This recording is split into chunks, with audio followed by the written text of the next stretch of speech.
Dear students, पिछली class में हम पढ़ रहे थे मांग को निर्धारित करने वाले तत्व। मांग को निर्धारित करने वाले तत्व।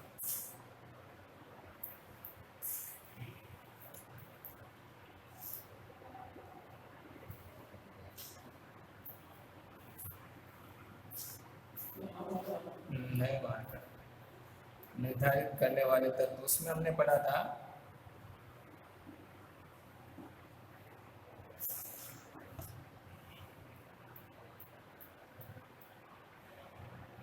डिमांड इज फंक्शन ऑफ क्या आएगा, Pn यानी वस्तु की स्वयं की कीमत, P1 P2, ठीक है, जितनी भी वस्तुएं हैं अन्य वस्तुएं, और उसके अलावा Y T और E यानी मांग को निर्धारित करने वाले तत्व है।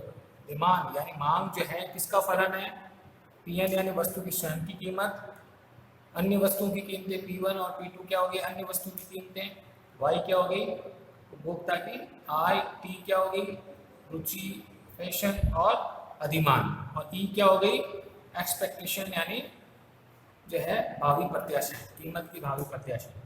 ठीक है, तो मांग इन सब तत्वों से प्रभावित होती है। मांग किसी एक तत्व से नहीं बल्कि इन सब तत्वों से प्रभावित होती है। वस्तु की स्वयं की कीमत में परिवर्तन हो जाए तो मांग बढ़ जाती है, घट जाती है।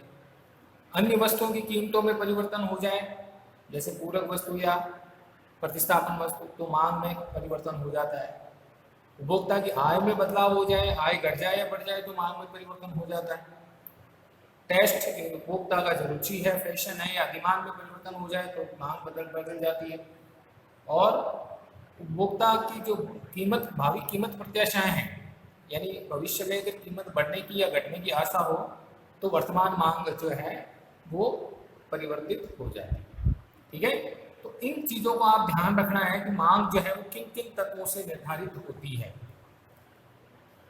अब इसी से जुड़ा हुआ एक और नियम है जिसको हम अध्ययन करेंगे, लेकिन उसके लिए आपको ये जानना जरूरी है कि मांग किन किन तत्वों से निर्धारित होती है। मांग में जो है किन किन कारणों से परिवर्तन होता है। ठीक है, अब देखिए दो शब्द हैं,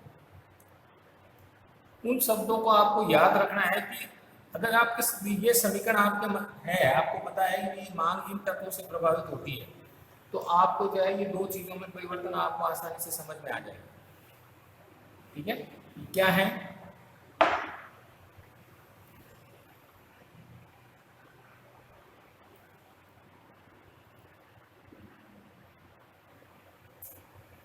देखिए दो शब्द हैं, एक मांग में परिवर्तन, मार्क पे लेके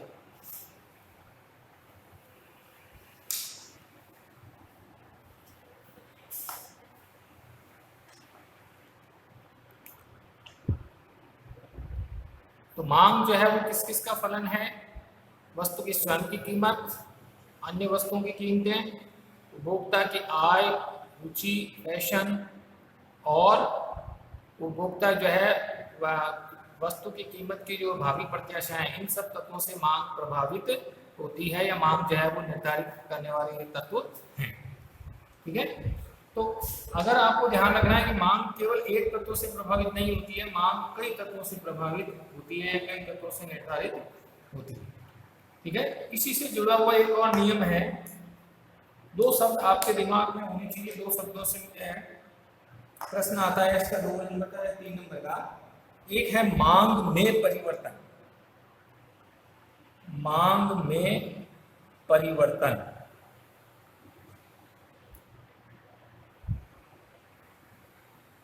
और एक शब्द है मांग मात्रा में परिवर्तन, मांग मात्रा में परिवर्तन।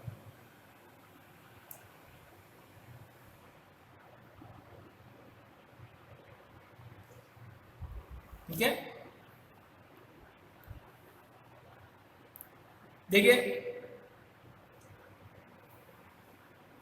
सबसे पहले हम बात करते हैं मांग मात्रा में परिवर्तन क्या होता है। ये दोनों शब्द एक जैसे लग रहे हैं, लेकिन अर्थशास्त्र में इनका जो है डिफरेंस है।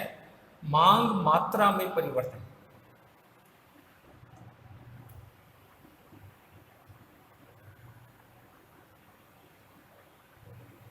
देखिए हमने पढ़ा था कि डिमांड इज फंक्शन ऑफ, मांग जो है वो किसका फलन है, पी और एन यानी वस्तु की स्वयं की कीमत, P1 और P2 क्या है, अन्य वस्तु की कीमतें, Y यानी उपभोक्ता की आय, T यानी उपभोक्ता जो है वस्तु की जो है फैशन रुचि और अधिमान में परिवर्तन, और E क्या है, एक्सपेक्टेशन यानी भावी कीमत प्रत्याशा। ठीक है, तो मांग मात्रा में परिवर्तन कब होता है, याद रखना है आपको कि अन्य बातें समान रहे। अन्य बातें कौन सी, जैसे अगर केवल इनमें कोई परिवर्तन नहीं हो रहा है, ये सब स्थिर है, इसके ऊपर बाहर लगाने का मतलब है ये सब स्थिर है, इनमें कोई परिवर्तन नहीं हो रहा है, केवल परिवर्तन किस में हो रहा है, वस्तु की स्वयं की कीमत में। ठीक है, तो जो परिवर्तन होगा उसे मांग मात्रा में परिवर्तन कहेंगे।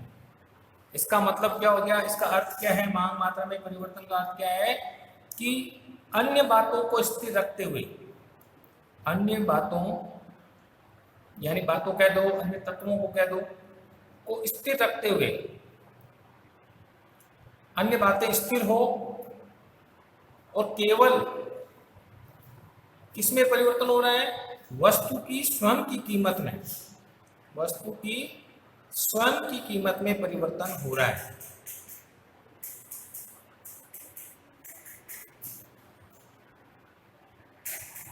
ऊपर आपने समीकरण से समझ में आ गया कि बाकी सब के ऊपर बार है, इसका मतलब अन्य बातें क्या है, स्थिर है, यानी अन्य वस्तुओं की कीमतें स्थिर है, उपभोक्ता की आय में कोई बदलाव नहीं हो रहा है, फैशन रुचि में कोई बदलाव नहीं हो रहा है, और उपभोक्ता की जो है भावी कीमत प्रत्याशा है इसमें कोई जो है वो नहीं लगा रहा है कि भविष्य में कीमत बढ़ेगी या घटेगी। तो अन्य बातों को स्थिर रखते हुए केवल कीमत में परिवर्तन होने पर, इसमें परिवर्तन केवल कीमत में परिवर्तन होने पर जो मांग में परिवर्तन होता है उसे कहा जाता है मांग मात्रा में परिवर्तन, मांग मात्रा में परिवर्तन। तो मांग मात्रा में एक नंबर का प्रश्न आता है, मांग मात्रा में परिवर्तन किस कारण से होता है, तो क्या लिखेंगे कि अन्य बातों को स्थिर रखते हुए, अन्य बातें यानी मांग कई तत्वों से प्रभावित होती है, इसमें आप ये समीकरण लिख सकते हो कि मांग कई तत्वों से प्रभावित होती है, लेकिन अन्य तत्वों को स्थिर रखते हुए केवल वस्तु की कीमत में परिवर्तन से मांग मात्रा में परिवर्तन, जो परिवर्तन होता है उसे क्या कहते हैं, मांग मात्रा में परिवर्तन। क्लियर है कि अन्य बातें स्थिर है, मांग कई तत्वों से निर्धारित होती है, लेकिन अन्य बातों को हमने क्या रखा, स्थिर रखा। इसका मतलब अन्य वजह से अन्य वस्तुओं की कीमतों में कोई बदलाव नहीं हो रहा है, उपभोक्ता की आय में कोई बदलाव नहीं हो रहा है, फैशन में कोई बदलाव नहीं हो रहा है, रुचि अधिमान में कोई नहीं है, मौसम में कोई बदलाव नहीं है, और कीमत प्रत्याशा में कोई बदलाव नहीं। तो जो परिवर्तन होगा मांग में उससे कहा जाएगा मांग मात्रा में परिवर्तन। ठीक है, तो अन्य बातों में कौन कौन सी बातें आ जाएगी, अगर आप लिखना चाहो तो अन्य बातों में कोष्टक में लिख सकते हो, क्या क्या लिखोगे, अन्य वस्तुओं की कीमतें, अन्य बातों में कौन कौन सी शामिल होती, किसको स्थिर रखना है, अन्य वस्तुओं की कीमतें, उपभोक्ता की आय,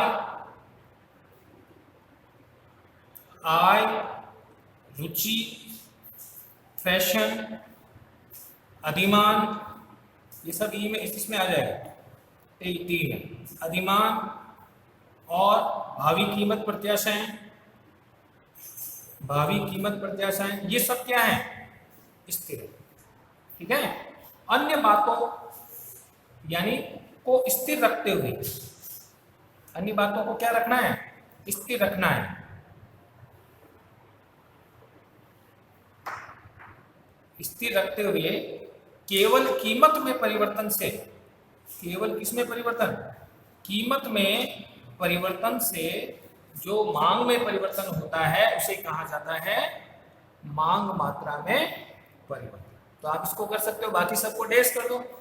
ठीक है, तो इससे जो बदलाव होता है, अन्य बातों को में स्थिर रखते हुए वस्तु की मांग स्वयं की कीमत में परिवर्तन होने से जो मांग में परिवर्तन आएगा उसे क्या कहा जाएगा, मांग मात्रा में बदलाव। तो अन्य बातों को स्थिर रखते हुए केवल वस्तु की स्वयं की कीमत, इसमें परिवर्तन आ रहा है, वस्तु की स्वयं की कीमत में परिवर्तन आए तो उसे क्या कहेंगे? मांग मात्रा में परिवर्तन। ठीक है? अन्य बातें स्थिर है, ये सब स्थिर है, केवल परिवर्तन किसमें हो रहा है? वस्तु की श्रम की कीमत में अगर बदलाव आए और उससे मांग में किसी तरह का बदलाव आए तो उसे कहा जाएगा मांग मात्रा में परिवर्तन। ठीक है? अब मांग मात्रा में परिवर्तन दो प्रकार का होता है। मांग मात्रा में परिवर्तन कितने प्रकार का होता है? दो प्रकार।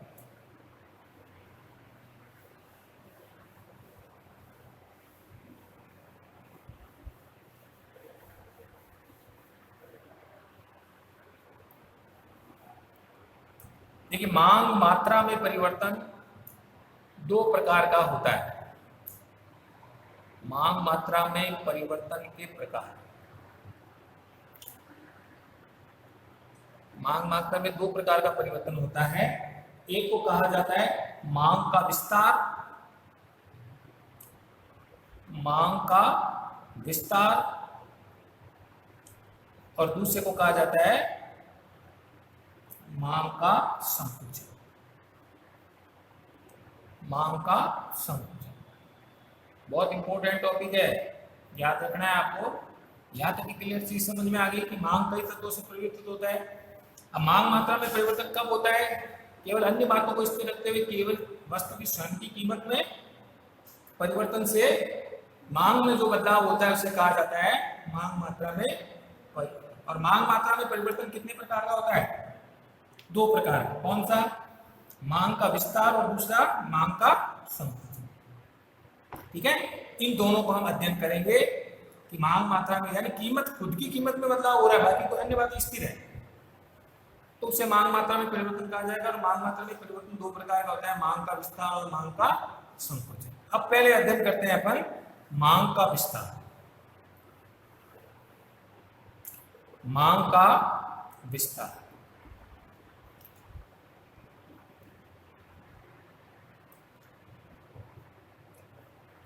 मांग के विस्तार का अर्थ क्या है? देखिए, इसका अर्थ पढ़ते हैं।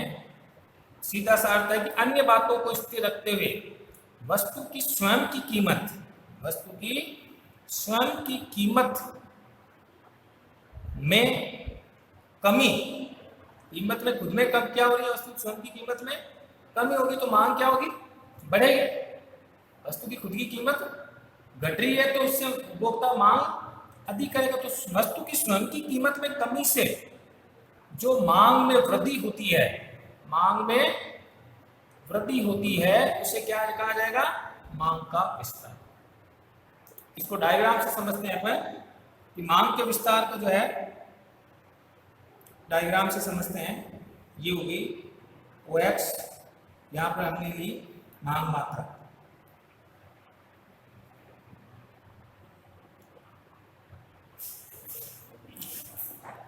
डायग्राम लिया। ठीक है? मांग के विस्तार को हम डायग्राम से समझते हैं।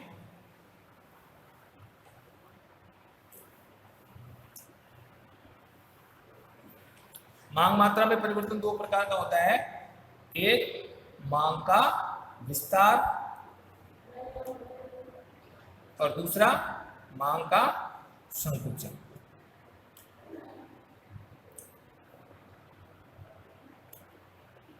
देखिए, मांग का विस्तार को हम डायग्राम से समझते हैं। पहले इसका अर्थ पढ़ते हैं कि मांग का विस्तार कहते किसको।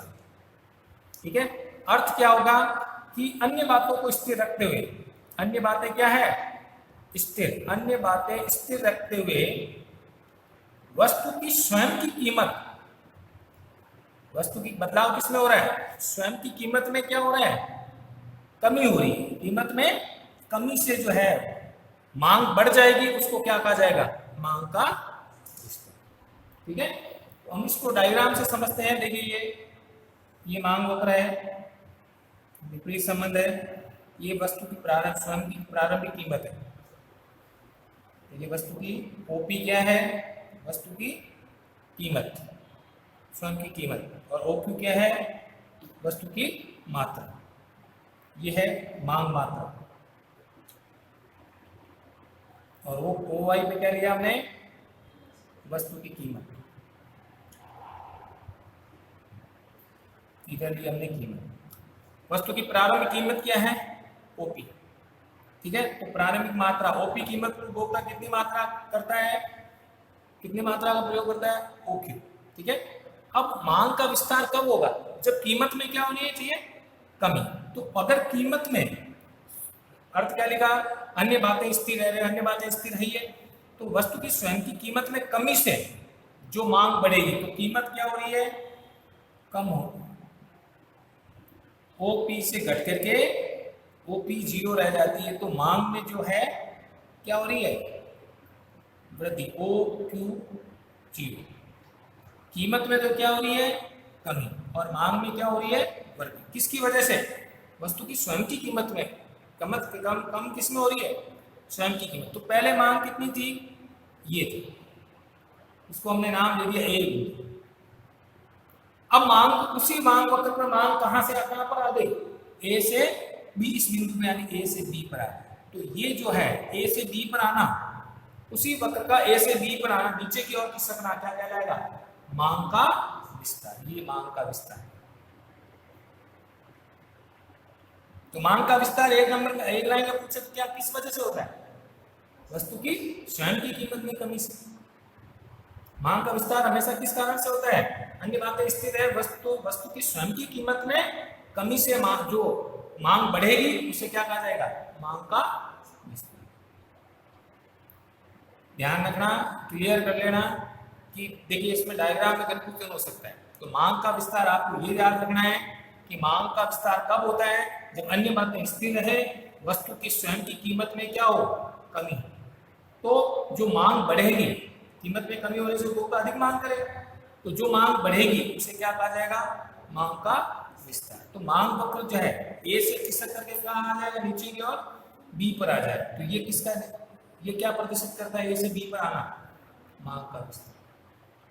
ठीक है, इसके ऑपोजिट अगर मांग का संकुचन पड़े, तो मांग का विस्तार का डायग्राम समझ में आ गया। अब आता है मांग का संकुचन। ठीक है,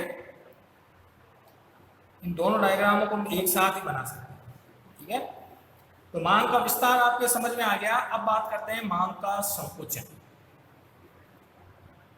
मांग का संकुचन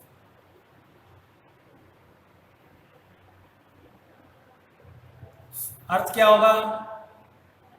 क्या लिखेंगे? अन्य बातें स्थिर रहने। ये सब तो लाइन तो लिखनी जरूरी है, आपके ध्यान रखना। अगर ये नहीं लिखोगे तो फिर ये नियम ही काम नहीं करेगा, है ना?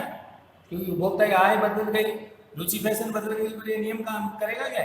मांग में होगा क्या कमी? हमें क्या पता किस वजह से मांग में कमी या होगी? तो अन्य बातें स्थिर रहने पर वस्तु की स्वयं की कीमत, स्वयं की कीमत में क्या हो रहा है? कीमत में वृद्धि से, वस्तु की स्वयं की कीमत में वृद्धि से मांग में जो कमी होगी, मांग में क्या होगी? कमी होगी, उसे कहा जाएगा मांग का संकुचन। ये तो हो गया अर्थ। सीधी सी बात है, अन्य बातें स्थिर रहने पर वस्तु की स्वयं की कीमत में वृद्धि से उपभोक्ता पहले की तुलना में कम मांग करेगा, पहले की तुलना में कम मांग करेगा, तो उसे क्या कहा जाएगा? मांग का संकुचन। तो इसे डायग्राम से प्रदर्शित करते हैं। तो मांग का संकुचन का डायग्राम बनाएंगे। ओ एक्स यहाँ पर ली मांग मात्रा, ओ वाई पर हमने लिया कीमत, वस्तु की कीमत।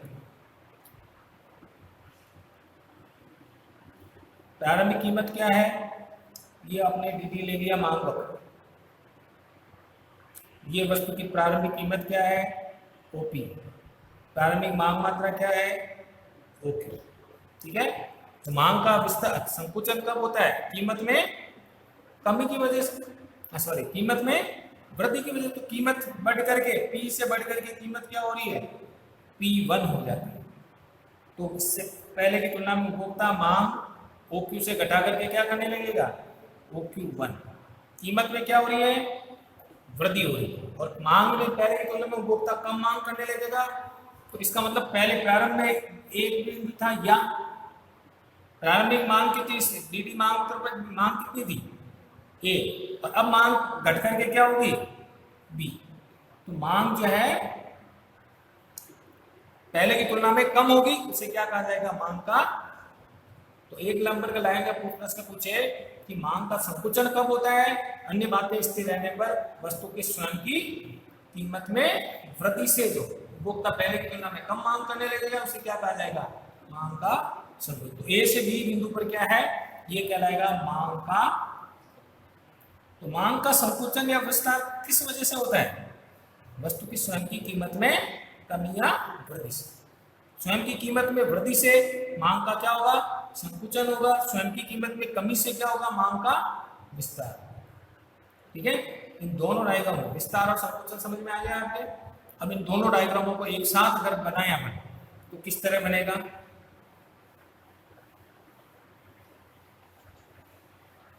देखिए, डायग्राम अगर समझ में नहीं आया तो आप जो है वापस मेरे से पूछ सकते हैं इसके बारे में।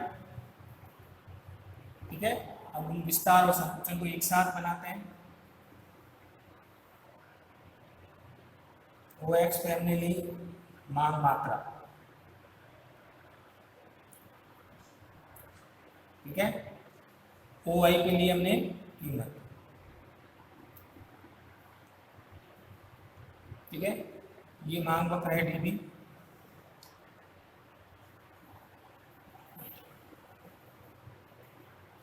ठीक है, प्रारंभिक मांग क्या है?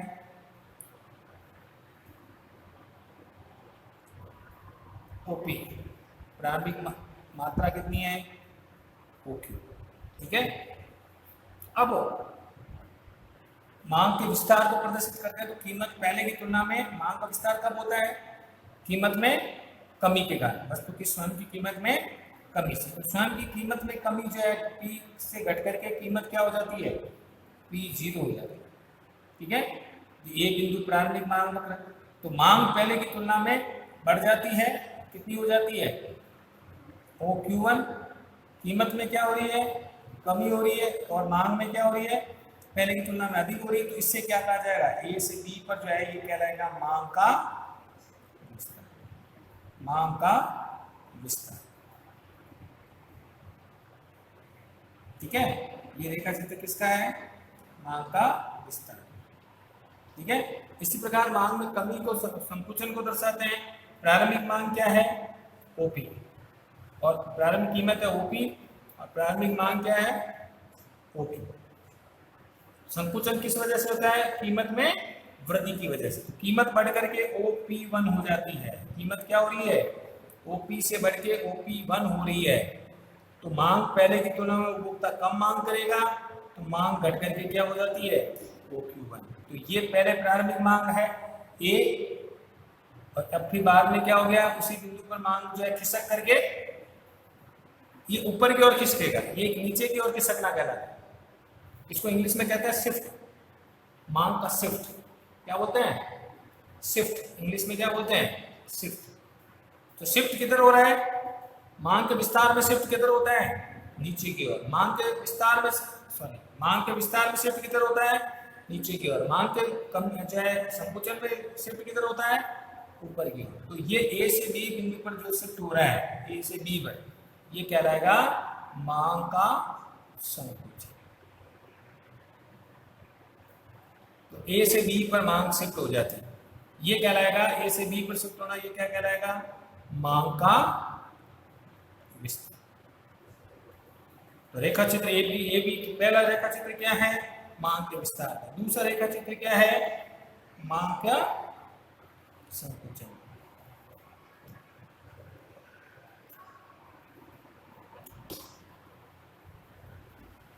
एक्सप्लेन कर दोगे इसको? हाँ, तो इसमें देखिए प्रारंभिक मांग, इसको इस रेखा कैसे एक्सप्लेन करेंगे? ओ एक्स पर हमने क्या ली? मांग मात्रा। ओ वाई पे क्या ली? कीमत। प्रारंभिक कीमत कितनी है? प्रारंभिक कीमत ओपी। प्रारंभिक मांग मात्रा कितनी है? ओक्यू। कीमत बढ़ करके क्या होती है? ओपी। वो घट रही है कीमत, तो कीमत घट गई। अब इसको लिखेंगे कि जब कीमत ओपी से घट करके ओपी 0 रह जाती है तो मांग उपभोक्ता पहले की तुलना में ओक्यू से बढ़ा करके मांग को क्या कर देगा, ओक्यू 1 करेगा। तो मांग वक्र, उसी मांग वक्र पर मांग जो है वक्र क्या ऊपर से ए से बी की ओर शिफ्ट, इसको शिफ्ट भी कहते हैं, ठीक है। उसी वक्र पर मांग, नया मांग वक्र नहीं बन रहा है, उसी पर मांग वक्र जो है ए से बी पर शिफ्ट हो जाता है, नीचे की ओर शिफ्ट हो जाता है, ये नीचे की ओर आ रहा है तो उसे कहा जाता है मांग का विस्तार। और मांग का विस्तार किस वजह से होता है, कीमत में कमी के कारण। इसको कैसे स्पष्ट करेंगे, प्रारंभिक मांग क्या है, प्रारंभिक कीमत क्या है ओपी, प्रारंभिक मात्रा क्या है ओक्यू, कीमत बढ़ करके क्या हो रही है, ओपी से बढ़ के कीमत क्या हो रही है, OP1। आप जब नोट्स पढ़ोगे तो आपको ये सारी चीजें क्लियर हो जाएगी, इसमें लिखा हुआ है कीमत बढ़ के क्या हो रही है, ओपी से बढ़ के क्या हो रही है, OP1, और मांग घट करके क्या हो रही है, ओक्यू से घट के OQ1 हो रही है, ठीक है। अर्थात मांग वक्र ए से ऊपर की ओर यानी बी, ए से बी की ओर शिफ्ट हो जाता है, ये कहलाता है मांग का संकोचन।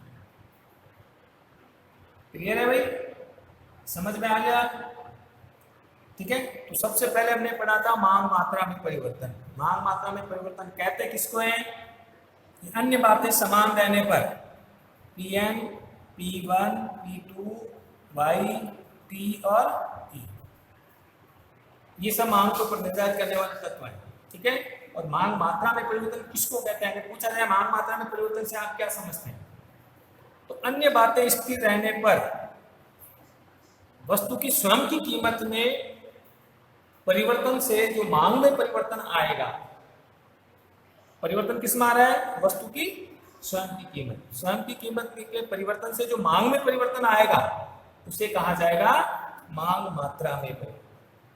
क्लियर है, मांग मात्रा में परिवर्तन कितने प्रकार का होता है, 2 प्रकार, कौन कौन सा, मांग का विस्तार और मांग का संकुचन। मैं आज टॉपिक इसी को पढ़ाऊंगा क्योंकि कल वाला हम दूसरे पढ़ लेंगे तो आपको कंफ्यूजन हो जाएगा, इसको आज घर से पढ़ेंगे फिर अगला टॉपिक पढ़ेंगे, ठीक है। तो मांग मात्रा में परिवर्तन 2 प्रकार का होता है, मांग का विस्तार और मांग का संकुचन। अब पहले पढ़ते हैं मांग का विस्तार, किसको कहते हैं, इसका अर्थ क्या होता है, अन्य बातें समान रहने पर वस्तु की स्वयं की कीमत में कमी से उपभोक्ता पहले की तुलना में अधिक मांग करने लगेगा। बात समझ में आई, रटने की जरूरत नहीं है। अन्य बातों में स्थिर रहने पर जो है वो वस्तु की स्वयं की कीमत में कमी से उपभोक्ता पहले की तुलना में अधिक मांग करने लगेगा, उसे क्या कहा जाएगा, मांग का विस्तार, ठीक है। अब इसको रेखा चित्र कैसे समझाएंगे, रेखा चित्र बनाएंगे, डीबी वक्र बना देंगे। प्रारंभिक कीमत क्या है, ओपी, ठीक है, प्रारंभिक मांग क्या है, ओक्यू, कीमत में क्या हो रही है, कमी हो रही है, कीमत ओपी से घट करके क्या हो रही है, ओपी 0 रह रही है, तो मांग जो है पहले से तुलना बढ़ करके ओक्यू से बढ़ के क्या हो रही है, OQ1।